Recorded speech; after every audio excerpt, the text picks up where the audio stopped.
Welcome back to another deep dive.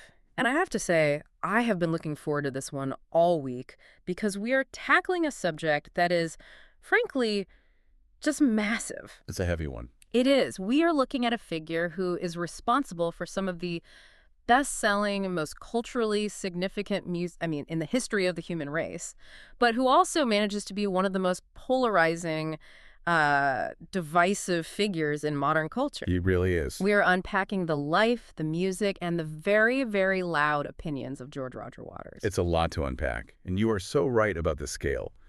To really understand Roger Waters, you have to hold two very contradictory ideas in your head at the same time. Okay. On one hand, you have the creative architect behind Pink Floyd's Golden Era. The man who wrote the lyrics that basically defined a generation's anxieties. For sure. And on the other hand, you have a man who seems, seemingly hell-bent on burning bridges, engaging in these fierce political battles, and just constantly relitigating the past.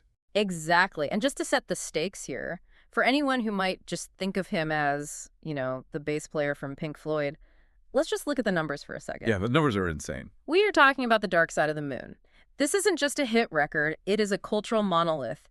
It spent 736 consecutive weeks on the Billboard 200 chart.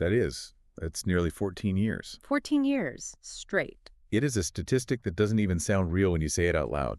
It's like a typo. It's staggering. And then decades later, as a solo artist, he launches the Wall Live tour, which becomes the highest grossing tour by a solo artist at the time. So the commercial power is just undeniable. Yeah, absolutely. But our mission today, it isn't just to list the hits or, fanboy over the guitar solos. We want to unpack the man himself. Right. We want to understand how a war orphan from Cambridge built one of the biggest bands in history, tried to dismantle it legally, and then completely reinvented himself as this weaponized political activist. And that really is the central tension of his life, isn't it? Yeah. If you look at the trajectory, it is a career defined by building walls. Literally, with giant cardboard bricks on stage, and a later life dedicated to tearing walls down politically.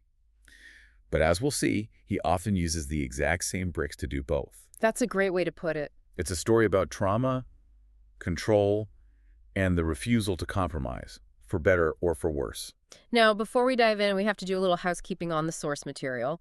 We are working primarily from a comprehensive biographical dossier. Yeah, basically his Wikipedia entry and all the linked sources. Right, which covers everything from his childhood to very recent, very heated controversies. Right, and because we are covering Roger Waters, we are inevitably going to touch on some highly charged political topics. For sure. We're talking about the Israel-Palestine conflict, the Russia-Ukraine war, and accusations of antisemitism. And I just want to be really clear right up front. Our job here is to report on what is in the source material. We are going to look at what he said, how people reacted, and the events as they happened. We are staying neutral observers, trying to understand the narrative arc of his life. Perfectly said. We are the observers. So let's rewind. Let's go all the way back, because you can't really understand the anger and the isolation in Waters' music without looking at where he started. You really, really can't. And with Waters, the story begins with a ghost. The ghost of Eric Fletcher Waters. Precisely.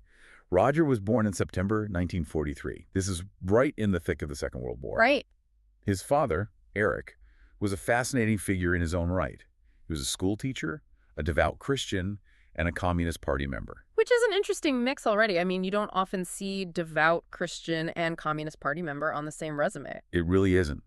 It speaks to a man of intense conviction, And initially, Eric was a conscientious objector. When the war broke out, he refused to fight. Okay. He drove ambulances during the Blitz, pulling people out of the rubble in London. So he was still involved, just not in a combat role. Exactly. But, and this is the turning point that changes Roger's life before he can even speak, Eric changed his stance. As the war dragged on and the sheer evil of European fascism became clear, he decided he couldn't just watch anymore. He had to fight. He joined the Territorial Army and was commissioned into the 8th Battalion Royal Fusiliers. And 5 months after Roger is born, Eric is killed. Here. February 18th, 1944, the Battle of Anzio in Italy. Wow. Roger is 5 months old. He never knew him. That is, we talk about childhood trauma, but that is a void. That is a massive empty space right at the beginning of his life. And if you listen to Pink Floyd, specifically the later albums, that void is the engine.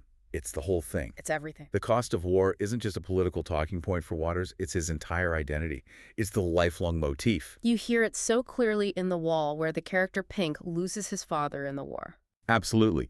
And you hear it in the final cut, which is explicitly dedicated to Eric Fletcher Waters. He is constantly, almost obsessively, trying to process the death of this father he never met. And it's not something he let go of either. The source mentions that in 2014, so we were talking when he is, what, 70 years old? 70, yeah. He went to Aprilia, Italy, to unveil a monument to his father and other war casualties. 70 years later, that wound is still fresh.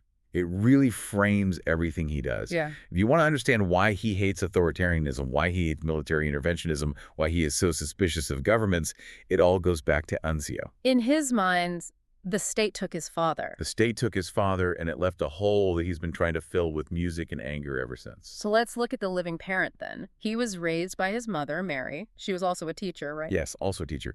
And after Eric's death, she moved with Roger to Cambridge. And this brings us to the other major theme of his early life: school. If you've heard Another Brick in the Wall Part 2, you have a pretty good idea of how Roger felt about the British education system. We don't need no education. It wasn't just, some catchy teen angst lyric. He described his high school experience at the Cambridgeshire High School for Boys as explicitly oppressive. He hated it. He talks about bullying. Yes, not just by the kids, but by the teachers. He saw the whole school regime as this tool designed to crush individuality, to stamp out any creative spark. The famous lines, "You, yes you, stand still, laddie." Exactly. That imagery didn't come from nowhere. It was his reality.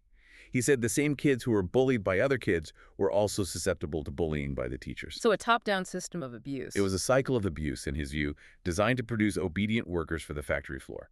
But interestingly enough, despite hating the environment, this is where the network starts to form. He attended this school with Syd Barrett, The original frontman of Pink Floyd. The mad genius. And David Gilmour, who would later replace Syd, lived nearby on Mill Road, though he went to a different school, the Peirce School. So the cast of characters is assembling in Cambridge. It's wild to think that this one little geographical cluster produced 3 members of Pink Floyd. It's kind of incredible. The whole scene was right there. And he wasn't just a brooding teenager, right? He was already getting political. Oh, very early on. At 15, he was the chairman of the Cambridge Youth Campaign for Nuclear Disarmament. The YCND? Yep. He was designing publicity posters for them. So that intersection of visual art, leadership, and political protest, it's there from the time he's a teenager. He was never just a musician. He was always an agitator. So he leaves Cambridge, he heads to London, and initially he's not thinking rock star. He's thinking architecture. That's right. He enrolled at the Regent Street Polytechnic School of Architecture in 1962.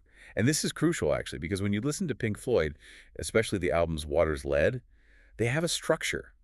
They are built. They're architects. Exactly. They aren't just jams. There is an architecture to the concept albums that, it feels very deliberate. And that is where he meets the rhythm section. Nick Mason on drums and Richard Wright on keyboards. They were fellow students. Yeah. And like so many college bands, they started playing together in a tea room in the basement of the school. And the names. We have to talk about the names before they settled on Pink Floyd, because they are incredible. Oh, they are fantastic. They went through Sigma 6. Sigma 6. Then the Megadeths, spelt with 2 Gs, inexplicably. The Megadeths. That sounds like a heavy metal band from the 80s, not a psychedelic band from the 60s. Totally wrong genre, wrong decade. Then the Screaming Abdabs. The Screaming Abdabs. I like that one. It's good. Leonard's Lodgers. And finally, the Tea Set. The Tea Set is so painfully, wonderfully British. It is. But eventually, Syd Barrett joins, and they become the Pink Floyd sound, named after 2 American blues musicians, Pink Anderson and Floyd Council, and then just Pink Floyd. And in these early days, just to be clear, Roger is on bass, but he's not the leader. Not at all. Syd Barrett is the genius, the songwriter, the frontman, the creative force. This is the whimsy era. Right, songs about gnomes and scarecrows and bicycles. Exactly. Waters originally played rhythm guitar but switched to bass. But then, of course, we have the tragedy of Syd Barrett's mental health deterioration. By 1968, Syd is out, the LSD use, the mental instability. It just made it impossible for him to function in the band. And this creates a power vacuum. A huge power vacuum. And Roger steps into it. He doesn't just step, he kind of leaps into it, right? He leaps into it aggressively. He basically says, okay, the whimsy is over. He wanted to drag the band away from that psychedelic fairy tale stuff toward what he called political and philosophical concerns. And you can feel that shift almost immediately. It's a seismic shift. Yeah. And it's the shift that gives us the golden era. Okay, let's unpack this, because from 1973 to 1983, under Waters' conceptual leadership, they go on this just insane run. Dark Side of the Moon, Wish You Were Here, Animals, The Wall. It is arguably the greatest run of albums in rock history. It has to be in the conversation. It does. And notice the shift in tone. Dark Side isn't about gnomes.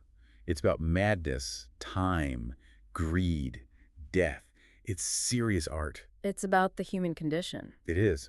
Waters said that when he played the finished mix of Dark Side for his wife at the time, she just burst into tears. Wow. And he thought, okay, this is a pretty complete piece of work. He knew they had struck a nerve. He realized that by tapping into these universal fears, he could connect with millions and millions of people. But as the success grows, so does the control, right? It seems like Roger starts tightening his grip on the band's creative direction. It becomes a stranglehold. Yeah. By the time they get to The Wall in 1979, it is largely Roger's autobiography. It's his therapy session. It's his therapy session played out on a double album, the rock star feeling isolated behind a wall. That's him. He's writing about his own alienation from the audience. The famous story of him spitting on a fan. Exactly. That was the seed of the entire concept. And then we get to the final cut in 1983. And this is where it gets really, really tense. Yeah, this is where the cracks become chasms. The final cut is practically a solo album. It is subtitled A Requiem for the Post-War Dream by Roger Waters, performed by Pink Floyd. Roger Waters, performed by Pink Floyd. That is a statement. That is putting your name above the brand in big, bold letters. It is. And the story behind the album is even more telling. The source notes that David Gilmour didn't have any new material written at the time. Okay. He asked Roger to delay the recording so he could write some songs to contribute. Roger refused. Just flat out said no. Flat out no. He said, no, we're doing this now. These are the songs. He just plowed ahead. Wow. And the tension was so bad that Gilmour's name was actually removed from the production credits. What? I didn't know that. Yeah. He was still paid his producer's royalty, but Roger essentially wiped him off the creative ledger of that album. It was a clear message. I am the creator, you are the musician. That's just brutal. So it's no surprise that 2 years later, in 1985, the whole thing just explodes. The famous acrimonious split, and this is fascinating legal and artistic history. Waters leaves the band. He puts out a statement calling Pink Floyd a spent force creatively. Ouch. And he launches a legal battle to dissolve the partnership. He genuinely believed that Pink Floyd was him. Right. That the band couldn't exist without him. He made this comparison. He said if Paul McCartney and Ringo Starr went on tour as the Beatles without John Lennon, it would be sacrilegious. He viewed Gilmour and Mason continuing as Pink Floyd as an insult to the work, to the legacy. But he lost that fight, legally. He did. The court and the industry sided with Gilmour and Mason. They kept the name Pink Floyd.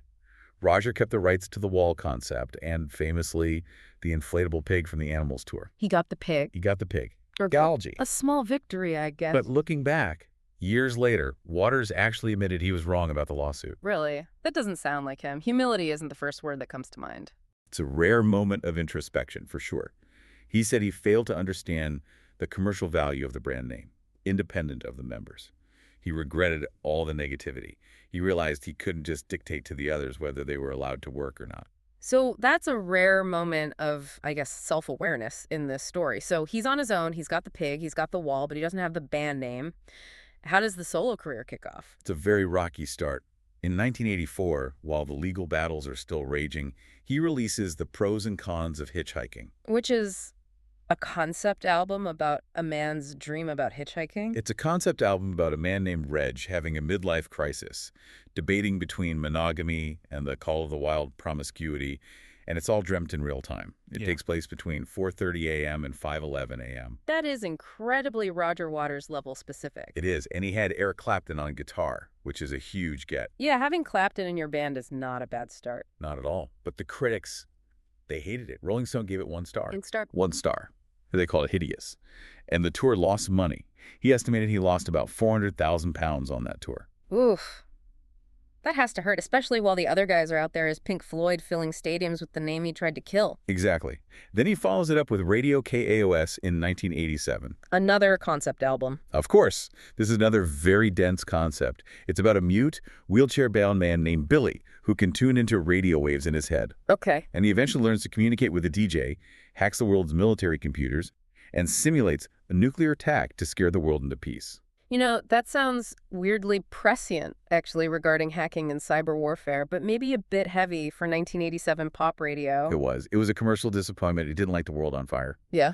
But then history hands Roger Waters a moment, a perfect once-in-a-lifetime moment. November 1989. The Berlin Wall falls. And he has the rights to the wall. Precisely.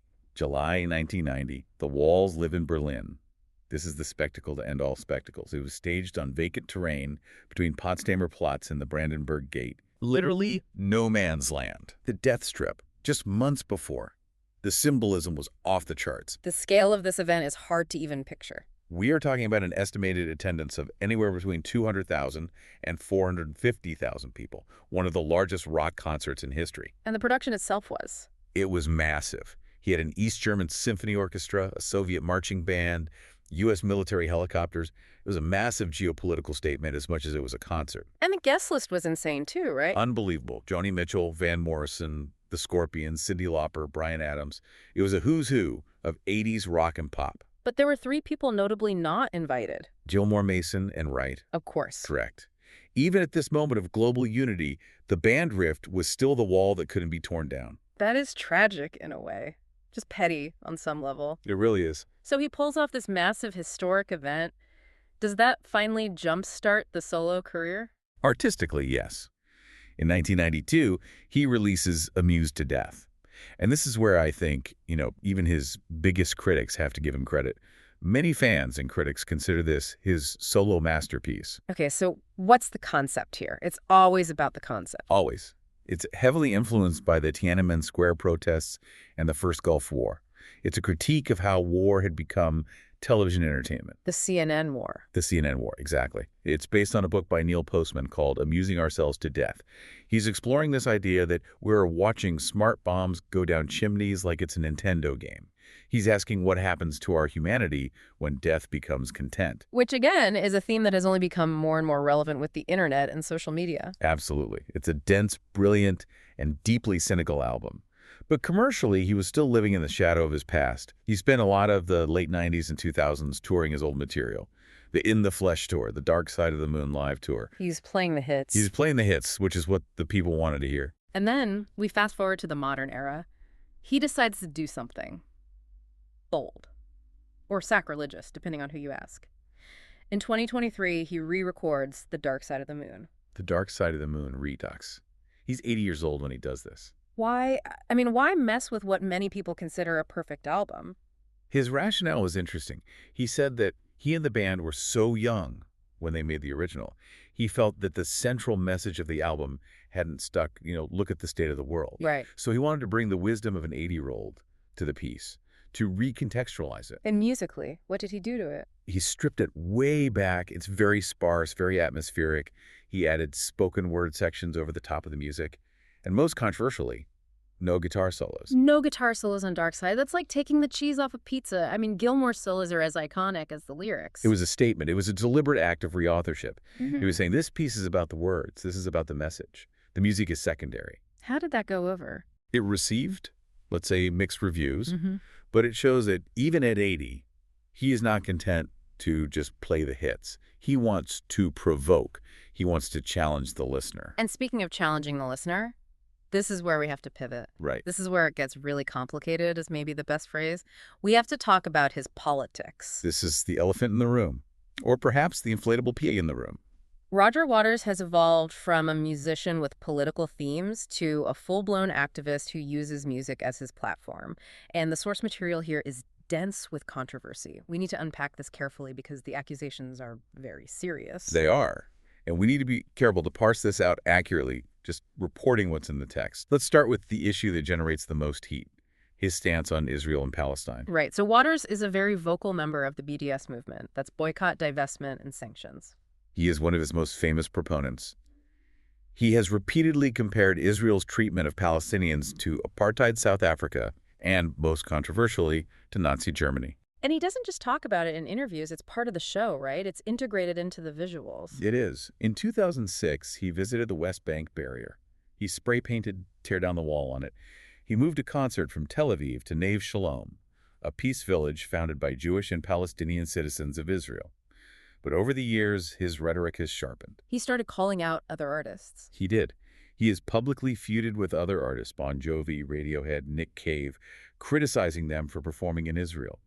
He essentially demands that other artists join his boycott, and when they don't, he attacks them publicly. Which has led to these very serious accusations of antisemitism. Yes, and we need to look at the specific evidence cited in the source material.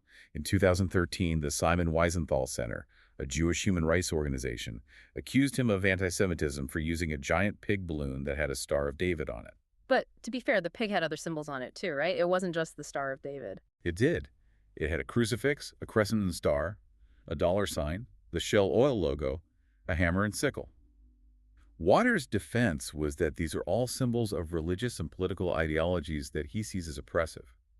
He wasn't singling out Judaism. His argument was that it was a critique of all dogmas. Exactly. He argues that listing the Star of David alongside the cross and the crescent makes it a universal critique of religion, not a specific attack on Jews. But his critics say putting the symbol of the Jewish people on an animal considered non-kosher is an anti-Semitic trope in itself, regardless of the other symbols. But it didn't stop there. There was the documentary in 2023. The Dark Side of Roger Waters. This was produced by the Campaign Against Antisemitism. It alleged that he sent emails to his team proposing an inflatable pig with the slur "dirty kike" written on it alongside scum. Whoa. Okay, that is extremely specific and ugly. It is. Now, Waters has dismissed this. He claimed it was brainstorming regarding the evils of fascism and bigotry, not an expression of his own bigotry. He argues that he is exposing these ugly words, not endorsing them. But you can see why that defense doesn't land for a lot of people. Of course. When you are writing those words, even in what you call a brainstorming session, it is shocking. And then there was the uniform incident in Berlin. May 2023. He performed in Berlin wearing a long black leather trench coat with a red armband, reminiscent of a Nazi officer's uniform. German police actually opened an investigation for incitement. But wait, hasn't he been wearing that costume for 40 years? It's the character from the Wall movie, isn't it? The fascist dictator character, Pink. That is exactly Waters' defense. He came out and said, "I've been doing this show since 1980. This is satire. I am playing a villain. I am playing a demagogue to critique demagogues." He's making an anti-fascist point by portraying a fascist. That's his argument. He argued that the investigation was absurd because the context of the show makes it clear he's depicting a bad guy. But in that same defense, he also called the attacks diversionary tactics by the Jewish lobby. And using a phrase like the Jewish lobby probably didn't help his case against the accusations of using anti-Semitic tropes. It certainly didn't. That is a phrase that often crosses a line for critics. And the fallout from all this has been real. He lost a publishing deal with BMG. Hotels in Argentina and Uruguay canceled his reservations for his tour. And then there was the conflict with his former bandmates, which just went nuclear. The tweet. The tweet. In 2023, Polly Sampson, David Gilmour's wife and a lyricist for the later Pink Floyd albums, tweeted directly at Waters. She called him anti-Semitic to his rotten core. And she didn't stop there. She also called him a Putin apologist, a misogynist, a thief, and more. It was a brutal takedown. And Gilmour. He quote-tweeted it and added his own comment. Every word demonstrably true. Wow. That is a bridge not just burned, but nuked from orbit. It is. It suggests that the bad blood isn't just about credits or money anymore. It's about fundamental moral disagreement. You mentioned Putin apologist. We have to pivot to Russia and Ukraine because his take there has been, well, unexpected for a Western rock star, to say the least. To say the least. Before the 2022 invasion, he went on a podcast and called the rumors of an imminent attack bullshit. He was mocking the American media for suggesting Russia would invade. Well, that aged poorly. It did. After the invasion happened, he condemned it, but it was a very big but. He called it not unprovoked. Okay, what was his reasoning? He shifted the blame to NATO expansion.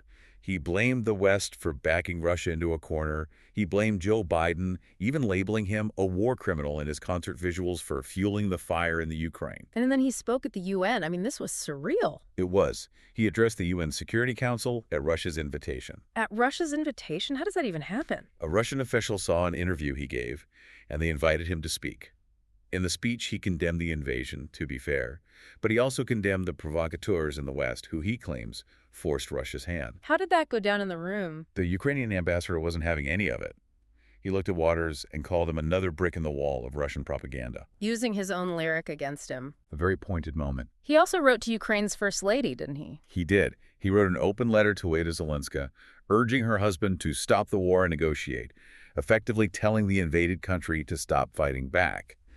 He accused extreme nationalists in Ukraine of setting the country on a path to this war. It's a very specific worldview. He seems to be intensely skeptical of any Western narrative to the point where he often aligns with some very authoritarian regimes. That's the pattern. The source material outlines it clearly. He has stated that Taiwan is part of China and that the international community has accepted that since 1948. Okay. He endorsed Maduro in Venezuela, calling the U.S.-backed opposition a sock puppet. He called the White Helmets, the civil defense volunteers in Syria, a fake organization creating propaganda for terrorists. It's interesting. He built his entire artistic identity on anti-authoritarianism, tearing down the schoolmaster, tearing down the wall. But now he often aligns with these very powerful state actors as long as they're anti-Western. That is the paradox at the heart of the modern Roger Waters. He views the United States and the West as the ultimate empire, the ultimate evil. So anyone opposing that empire, in his view, must have a point. But it leads him into these contradictions where the man who wrote The Wall is defending governments that crush dissent. So after all of that, what does this all mean for the music? Can we separate the art from the artist? That is the million-dollar question, and it's really for every listener to decide for themselves. But we should talk about the artistry itself for a moment, because beneath all the politics and the feuding, there's a brilliant craftsman. Right. And we touched on this, but it's funny. He's a legendary bass player who kind of hates playing bass. He admitted it himself. He said he was never a bass player in his heart. He had no real interest in the instrument as an instrument. The source material notes that David Gilmour actually played a lot of the bass parts on the records because Roger couldn't be bothered or wasn't precise enough for the studio. So what was his instrument then, if not the bass? The studio Mm-hmm. and the pen. He was a lyricist, first and foremost. Biographers cite his use of trochaic tetrameter. Trochaic tetrameter. Okay, break that down for us non-poets. It's a rhythmic meter in poetry. Most English poetry is iambic, which is da-di-um, da-di-um. Trochaic is the opposite. It's dm-da, d-o-m-da. Think of the opening of the song Time, taking away the moments that make up a dull day. D-a-dum, D-a-dum, D-a-dum. It's a driving heartbeat rhythm. It's aggressive. It pushes the song forward relentlessly. He wasn't just throwing words together. He had a deep, almost literary grasp of prosody and how rhythm affects emotion. And the sound effects. We can't talk about Pink Floyd's sound without the sound effects. Music concrete. Yeah. The clocks in time, the cash registers in Money, the voices of the roadies floating in the background of Dark Side. He treated the album as a movie for the ears. He was building sonic landscapes. So he wasn't a player, he was a builder. He was an architect. He was a virtuoso builder. A builder who builds walls. Exactly. It always comes back to that. So as we wrap up this deep dive, we are left with this just incredibly complex legacy. We are. We have a man who's been married 5 times, an atheist, a man permanently scarred by the death of a father in 1944, a man who achieved the absolute pinnacle of commercial and artistic success, and then spent the next 40 years fighting against the machine that made him rich and famous. He alienated his bandmates in the most public and brutal way possible. He's alienated a huge portion of his fan base with his politics, but he also created art that people, millions and millions of people, cling to as the soundtrack of their lives. He's the definition of the tortured artist, but he's also the torturing artist. He challenges you. He provokes you. He doesn't want you to be comfortable. He definitely doesn't want you to be comfortably numb. Nice one. Had to get it in there. Yeah. But really, he wants you to feel the pain, the anger, the injustice that he feels. Even if his targets for that anger now seem misplaced or contradictory to many of us. It brings us to a final thought, a final question for you to chew on. Roger Waters famously asked in his lyrics, "Is this the life we really want?" A great question. A timeless question. But looking at his trajectory, from the boy who felt trapped by an oppressive school regime to the man being investigated by police for wearing his own anti-fascist costume, from the man who screamed about isolation to the man who completely isolated himself from his closest collaborators, it raises another question. Go on. Does his life prove that you can never truly tear down the wall? That maybe when you tear one down, you just inevitably, unconsciously build a new one out of the exact same rubble? That is a haunting thought. And looking at Roger Waters, the man who is still fighting the Second World War in his head every single day at age 80, the answer might be yes. That's all for this deep dive. Thanks for listening. Keep thinking. See you next time.